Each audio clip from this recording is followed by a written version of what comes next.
سيروا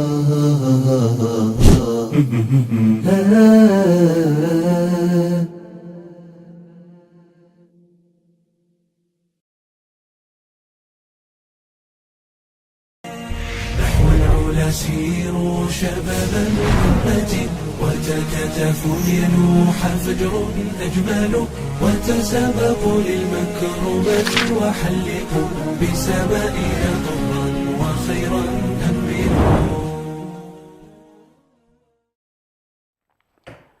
بسم الله الرحمن الرحيم. مشاهدينا الكرام المستمعين الأفاضل في كل مكان، أحييكم بتحية الإسلام الخالدة. السلام عليكم ورحمة الله وبركاته، وحياكم الله وبياكم في حلقة جديدة من برنامجكم برنامج ساعة شاب الذي يأتيكم عبر شبكة قناة سلام الإعلامية. بعد الترحيب بكم مشاهدينا الكرام، أرحب بمن أصحابنا في التقديم دائما وأبدا زميلي وأخي أنس بيان أبو صقر. حياك الله يا أنس. حياك الله عبد الرحمن، وحياكم الله مشاهدينا الكرام في حلقة جديدة من برنامجكم الأسبوعي برنامج ساعة شباب. مشاهدينا الكرام، نؤكد ونعيد بأننا نستمتع وننتظر اتصالاتكم ومشاركاتكم عبر الرقم الظاهر لكم في الشاشة وعبر حساباتنا في الفيسبوك وعبر حسابنا في اليوتيوب. مشاهدينا الكرام، إلى أول فقراتنا لهذه الحلقة وجلسة سمر.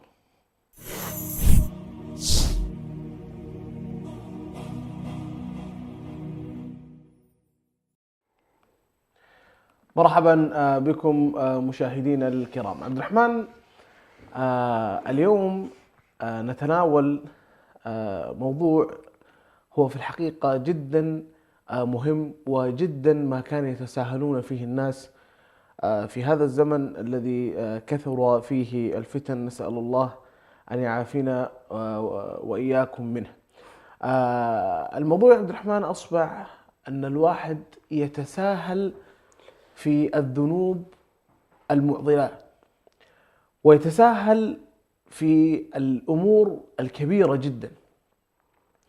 وفي الحقيقة أنك لو تلاحظ أن الله عز وجل خلق الإنسان وجعل له عقلا يفكر ويستنتج منه ويحلل من خلاله ليصل إلى نتائج منطقية يستطيع أن يعيش معها. وقد كرم الله عز وجل الإنسان عن غيره بأن أعطاه الله عز وجل هذا العقل. احنا يعني مما لا يخفى على الجميع أن الله عز وجل ميز البني آدم عن غيره بالعقل، فلذلك عندما يميزك الله بالعقل لابد أنك أنت ما تتساهل مع الفتن والمعضلات الكبيرة التي أصبحت يعني متوفرة بشكل كبير في زمننا الحالي. نعم. بعد أن كرم الله عز وجل بني آدم بالعقل، أمرهم بأن يعبدوه ولا يشرك به شيئا، وفرض عليهم واجبات وأنكر عليهم منكرات. هذه من المسلمات التي يعرفها كل بني آدم، وموضوعنا اليوم متعلق بهذا الأمر ومقدمته هذه لأنه يعني مرتبط به ارتباطا كبيرا. نحن نتحدث عن هناك أمور يجب أن يتبعها الإنسان، هناك أمور يجب أن يجتنبها، ونحن سوف نركز اليوم على الأمور التي سوف أو على الأمور التي يجب على الشباب خاصة أن يجتنبوها. والله المستعان، كثير من الشباب ابتلي بأنه يعني يتساهل بها كثيرا. ويعني يقول النبي صلى الله عليه وسلم على لسان عندما كان يخاطب أحد الصحابة: وهل يكب الناس على وجوههم إلا حصائد ألسنتهم. هذا مثال بسيط على الأمور التي يتساهل فيها الأشخاص أو الشباب والتي تثقل من ميزان السيئات. والله المستعان سوف نتناولها بإذن الله في هذه الحلقة بإسهاب لا بأس به. نعم. طيب، نبدأ بأول الأمور المنتشرة ولا يكاد يعني يسلم منها أحد يعني إلا من رحم الله، وهو نادر، وهو السباب يا عبد الرحمن والتلاعن وبذاءة اللسان. ولعلنا هنا نستوضح الحكم الشرعي في هذا من الحديث النبي صلى الله عليه وسلم: ليس المسلم بالطعان ولا باللعان ولا الفاحش ولا البذيء. المقصد في هذا البداية هو المنتشر اللي هو السباب والتلاعن وبذاءة اللسان. نسأل الله السلامة والعافية. أصبح الواحد يتفاخر بهذا الشيء. لو تلاحظ في حديث النبي هنا، النبي صلى الله عليه وسلم يقول لك: ليس المسلم بالطعان ولا باللعان إلى آخر الحديث. البعض في هذه النقطة يعني هي جدا مهمة، أصبح الواحد يتفاخر بهذه النقطة، يقول لك لا والله أنا ترى يعني إنسان ملسون، لساني طويل، ويبدأ يتكلم معك بأقبح الكلام، ويدخل في السب ويعني يدخل في اللعن، ويدخل في أشياء يعني لا ترضي الله عز وجل، ولا هذا من الجانب الشرعي لا ترضي الله عز وجل، ومن جانب أخلاقي لا ترضي أحدا.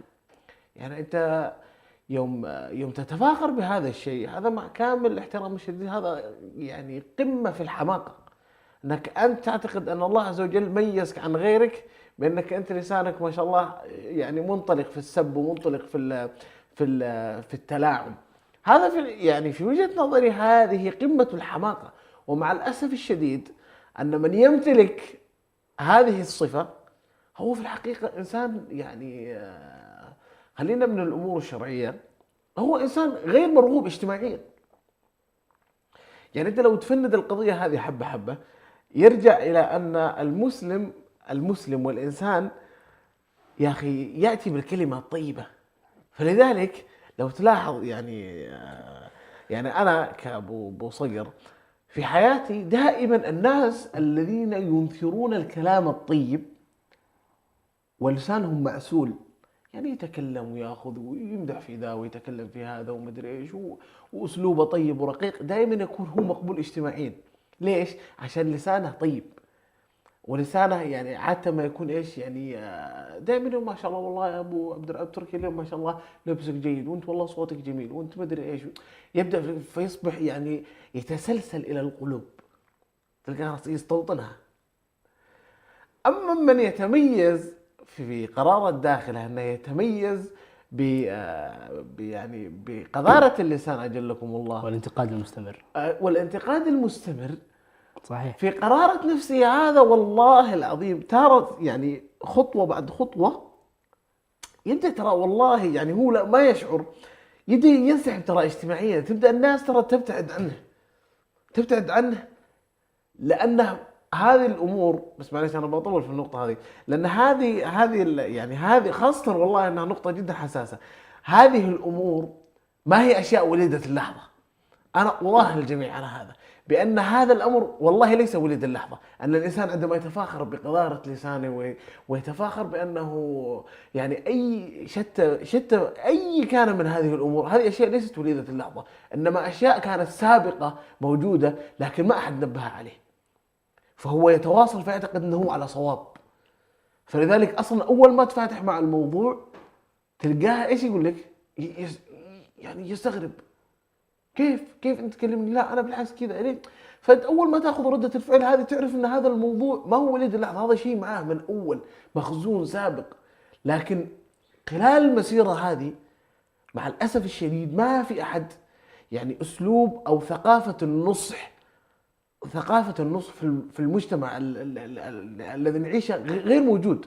أنت أصلا تستغرب يجي يقول لك واحد ترى اسمع أنت اليوم ترى مثلا ما تعاملت ترى بشكل جيد مع الموقف الفلاني، ترى حسيت انك زدت في الموضوع، ترى حسيت انك لنت، حسيت انك انت تستغرب لانك انت ما انت متعود على ثقافه النصح هذه، مع ان هذا منهج نبوي. والمؤسف والادهى والامر انك انت يوم تجي تشوف الانسان ثلاثينات أربعينات يقع في هذا الخطأ، ان يعني يتوقع ان هذا الشيء هو مدعاة للفخر. نسأل الله السلامة والعافية. والله انه شيء يحرق القلب يا اخي. نعم. جميل. أيضا من الأمور التي يعني ينتقد عليها كثير من الناس، ويعني للأسف الشديد أنها منتشرة في أوساط مجتمعاتنا العربية، ألا وهو الحلف بغير الله بغير قصد. يعني تجد أنه كما قال الله جل في كتابه إن وجدنا أبانا على أمة وإن على آثارهم مقتدون. يعني تجد أنه في ثقافات زرعت منذ أساطير الأولين وإلى الآن في بعض الشعوب، من ضمنها الحلف بغير الله، كما يقول أهلنا وإخواننا في مصر يقولون النبي.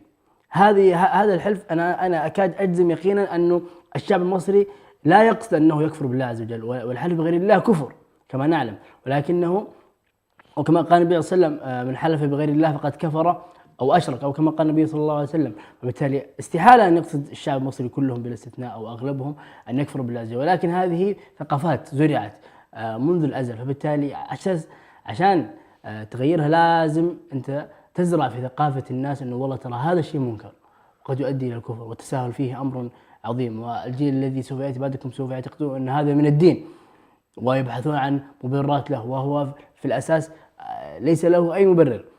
فهذه من الأمور التي يتساهل فيها الكثير من الناس كما ذكرنا في بداية هذه الحلقة. هذه الأمور التي يعني تؤثر في دينك دون أن تشعر لأيش، لأنك أنت والله تتساهل كما ذكرت قبل قليل وصقر يا أخي والله أنا اللي في قلبي على لساني أنا إنسان سليط اللسان. لا، هذه أمور تؤثر ترى، وقد تحاسب عليهم القيامة، وقد يعني تثقل من ميزان سيئاتك. ليش؟ أنك أنت يعني أنت لما ترتكب ذنب يا أبو صقر وأنت عارف أنه هذا الذنب راح يثقل ميزان سيئاتك، وتستغفر الله عز وجل في اليوم التالي وتتوب وثم تعود وتتوب، هذه كلها تمحى ذنوبك. لكن وين المصيبة؟ وين الكارثة؟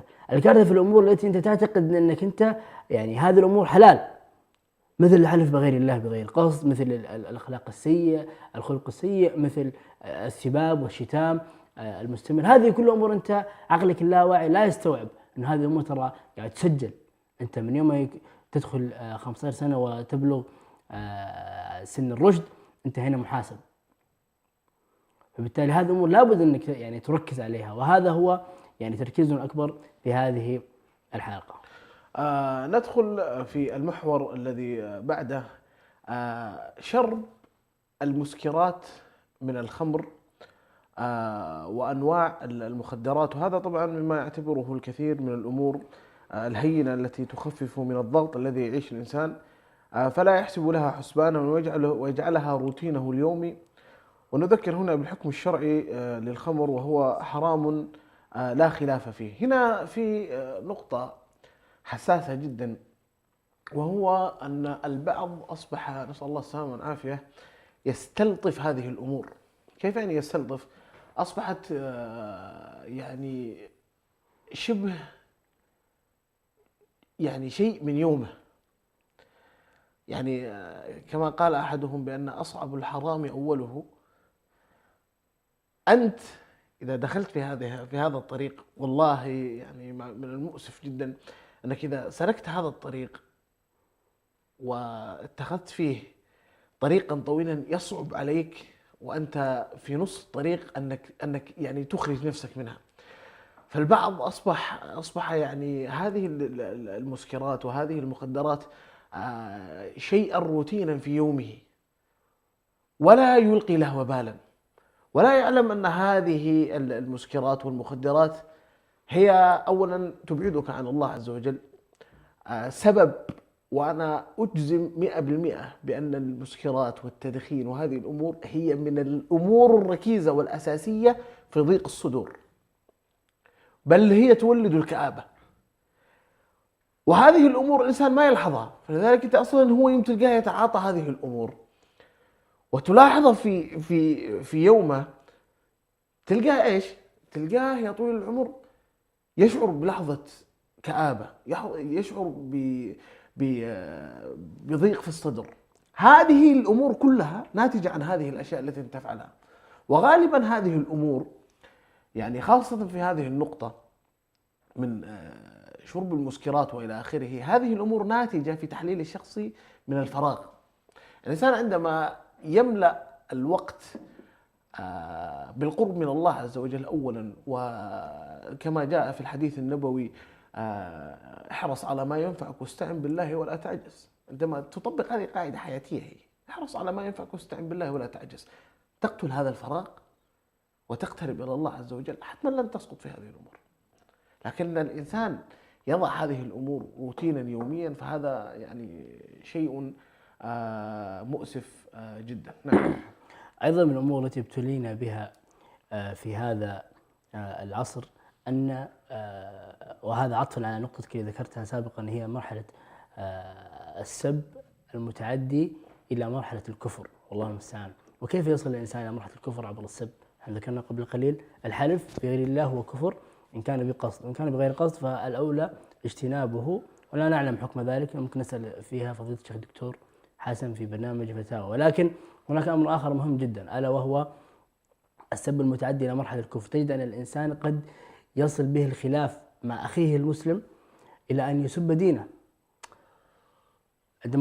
عندما تصل إلى أصل المسألة تجد أن دين هذا الرجل هو نفسه هو دينك، وبالتالي أنت يعني كفرت بدينك عندما سببت دين أخاك. أيضا حتى أن تسب دين شخص غير مسلم، يعني هذا وإن كان في حد ذاته لا يمثل أخلاق الإسلام، فقد أن تصل إلى منكر أنك أنت تنفر هذا الإنسان عن دينك. يعني يقول ما هذا الدين الذي يأمر هؤلاء الأشخاص بأن يسبوا أديان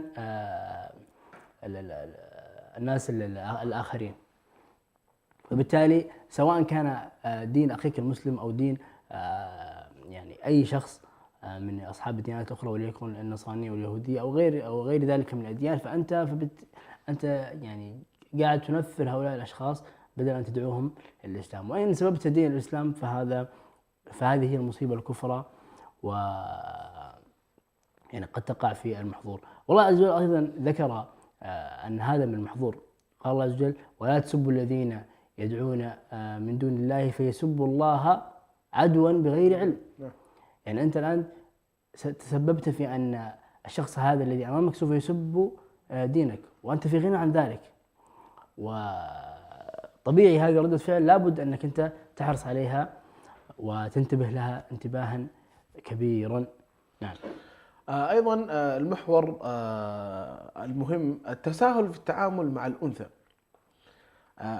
يعني من المصافحة والأحضان أصبح الموضوع يعني أمرا عاديا، وكذلك الخضوع في القول من قبل المرأة أصبحت يعني كما ذكرنا في الحلقات السابقة بأن أحيانا أنت تكون عايش في مجتمع متفتح، يعني ممكن عندهم مثلا السلام والأحضان والأمور هذه تجدها يعني شيئا عاديا، فأنت تألف هذا الموضوع تدخل معهم في الجو وتنسى أنك أنت يعني الأصل في هذه الأمور أنك يعني لها حدود المرأة في التعامل. صحيح. فأنت تدخل على تربيتهم من حيث أنك أنت ما تشعر في هذا الأمر، فأصبح الموضوع يعني مألوفا عند الجميع.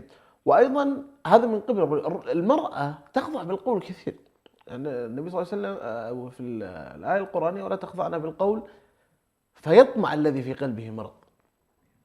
حتى هنا قال الشيخ الإسلام ابن تيمية أن الواجب على المرأة عندما تبدأ الحديث مع رجل أجنبي أنها تغلظ في كلامها. هنا الشيخ الإسلام ابن تيمية يوجب أن المرأة إذا جت تتحدث مع رجل أجنبي لابد أنها تغلظ في كلامها. والله عز وجل فوق هذا كل شيء، فوق هذا يقول ولا تخضعن في القول فيطمع الذي في قلبه مرض، لأن اللين بالقول يؤثر في قلوب الرجال. نعم. جميل. نختم يعني أمثلتنا التي ذكرناها بصفة للأسف الشديد يعني يتساهل فيها الكثير من الناس، بل وصنفت على تصنيفين. المادة التصنيف هذا من جاء وما هو أصله، ولكن يقول لك والله في كذبة بيضاء وفي كذبة سوداء. ما في شيء اسمه كذبة بيضاء وكذبة سوداء. الكذب هو الكذب، يعني ما في أوضح من حديث النبي صلى الله عليه وسلم الذي يقول فيه وما لا يزال الرجل يكذب ويتحرى الكذب حتى يكتب عند الله كذابا. ويقول النبي صلى الله عليه وسلم في حديث الآخر فيما معناه المؤمن يزني قال نعم، المؤمن يعني يرتكب منكر آخر لا يذكره قال نعم، ثم قال هل المؤمن يكذب قال لا. هذه الصفة التي للأسف الشديد يتساهل فيها الكثير من الشباب، بل يعني يجدها المهرب، لا وبعضهم يتفنن فيها، يقول لك يا أخي والله هذا فلان يعرف كيف يكذب، يعرف كيف يحبك الكذبة صح. ما قيل الصدق منجاه والكذب مهلكة من فراغ، هذا أمر مجرب. وإن كان في نفس هذه اللحظة التي سوف تصدق فيها يعني في نظرك أنت مهلكة، إلا أن الله عز وجل سوف ينصرك. ليش؟ لأنك كنت صادق مع الله أولا ثم مع الناس، فبالتالي عمرك ما راح تكون صادق مع نفسك ومع الآخرين ثم يخذلك الله. حاشاه أن تطيعه ثم يخذلك، وإن كانت في نفس هذه اللحظة سوف يكون وبالا أو شرا عليك، ولكن على المدى البعيد سوف تجد أنه كلما صدقت مع الله كلما نجاك الله من أصعب المواقف. أنت مع الله فكل الأمور يعني التي تخشى منها هي بيد الله عز وجل، فبالتالي لماذا تعصيه؟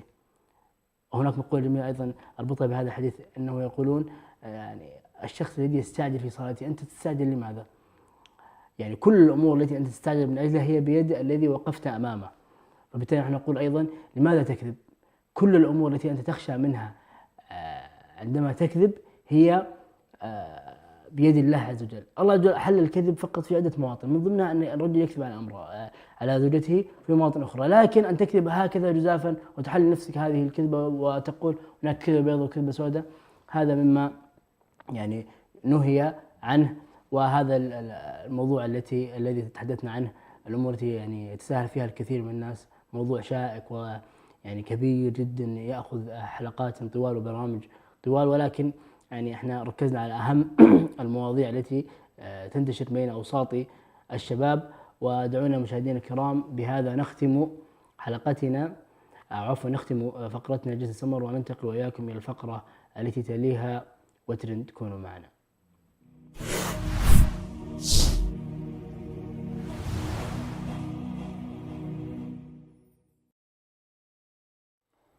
مرحبا بكم مشاهدينا الكرام في الفقرة الثانية، فقرة ترند. نستهل فقرتنا بأن نرسل تعازينا الكبيرة جدا في استشهاد الشيخ صالح العرعور. نسأل الله عز وجل أن يتغمده بواسع فضله وبواسع رحمته، هذا المجاهد الكبير الذي يعني أسأل الله عز وجل أن ينعمه في جناته وأن يربط على قلب أهله وذويه ويرزقهم الصبر والسلوان. الشيخ صالح العرعور ما يحتاج، يعني أعتقد أن الجميع يعرفه. أسأل الله عز وجل أن يغفر له ويرحمه. نعم. وفي غزة لا زال العدوان مستمرا، ولا زالت القصص المؤلمة مستمرة. ونقلا عن منظمة إنقاذ الطفولة تقول إن العشرات من الأطفال يفقدون سيقانهم والله المستعان كل يوم في غزة إثر العدوان اليهودي، والله المستعان. ليس هناك أصعب من الألم ووضع الفقد، فكيف إن كان الفقد للولد البكر. هذا الإعلامي الأستاذ وائل الدحدوح استشهد ابنه الأكبر حمزة يوم أمس، ويعني أسأل الله عز وجل أن يربط على قلب يعني الأستاذ وائل الدحدوح. فقد بنته وفقد أبنائه وزوجته قبل يعني تقريبا أسبوعين أو شهر، والآن يعني يفقد ابنه الكبير حمزة. حمزة كان يعني من أحد الإعلاميين الكبار الذين كانوا يعيشون الحدث في دولتنا الحبيبة، دولة فلسطين تحديدا غزة. وهكذا كان وائل الدحدوح يرثي ابنه أمس بكلمات يعني يقشعر منها البدن. ويعني وائل الدحدوح صبر في الحقيقة صبرا ورابط وكافح يعني كفاحا كبيرا جدا، حتى ذكر أمس بأن نحن من اخترنا هذا الطريق ورويناه بدمائنا، وهو في الحقيقة إنسان صادق روى هذا الطريق واختاره بنفسه طواعة، وروى ويعني أسقى هذا الطريق بدمائه عندما فقد زوجته وبناته، وبالأمس يستشهد ابنه الكبير حمزة. فاللهم اربط على قلوب أهلهم وذويهم وكن معهم يا أرحم الراحمين. نعم. وعلى الصعيد الآخر تتباهى مجندة إسرائيلية عليها من اللعنات ما تستحق، وعليها من عقوبة الله عز وجل ما تستحق، بقتلها 5 أطفال على الهواء مباشرة في لقاء مع أحد اليوتيوبرز الأمريكيين. وهنا يعني تتجلى أبهى صور القبح والدناءة والخسة في هؤلاء المستوطنين الأشرار الذين لا يمثلون لا للإنسانية ولا للديانات ولا لأي نوع من أنواع الرحمة بصلة، ولكن نقول لهم ألا إن نصر الله قريب وعند الله تجتمع الخصوم. تدهور الحالة النفسية لنحو 50% من الإسرائيليين بعد الحرب، وزيادة في استهلاك أدوية الاكتئاب. رابع أكبر شركات النقل حول العالم توقف جميع رحلاتها تجاه الكيان المحتل، وهي شركة صينية أوضحت بذلك موقفها ضد هذا الكيان المحتل. قبل أن تقوم الشرطة بتفريقهم، عشرات الإسرائيليين يتظاهرون أمام إحدى الكنائس للمطالبة بانتخابات لحكومة جديدة. أنتم تستمعون إلى آخر تقريبا 3 أخبار أو 3 ترندات كلها يعني في حالة اكتئاب للإسرائيليين، وهنا يطالبون في إحدى الكنائس بانتخابات لحكومة جديدة. وهذا والله نحن نرى بأن نصر الله قريب حتما، وهذا يعني نحسن الظن بربنا كثيرا كثيرا جدا، ولكن بعون الله وقوته نصر الله عز وجل قريب. ونحن نقول ونعيد ونكرر في كل حلقة بأنكم لا تألفون هذا المشهد، ولا يعني تعتادوا هذه الأخبار، ولا يعني تمر هذه الأحداث مرور الكرام. ونذكر بأن نشارك في هذه القضية وهذه المعركة، معركة طوفان الأقصى، بأي طريقة كانت، ولا تحقرن من المعروف شيئا.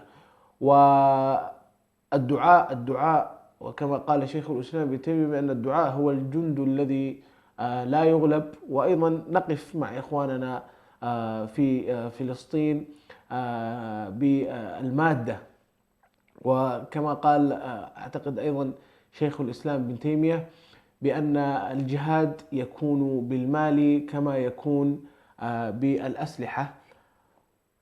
والله تعالى أعلم وأحكم، وأسأل الله عز وجل أن ينصر إخواننا المستضعفين في غزة، ويربط على قلوب أهلهم وذويهم، ويتقبل شهداءهم، وينصرنا على القوم الكاذبين والقوم الفاسقين. مشاهدينا الكرام، وصلنا وإياكم إلى ختام هذه الحلقة. أسأل الله عز وجل أن يجعلها حلقة مباركة، ونلتقيكم بإذن الله عز وجل مطلع الأسبوع القادم يوم الاثنين.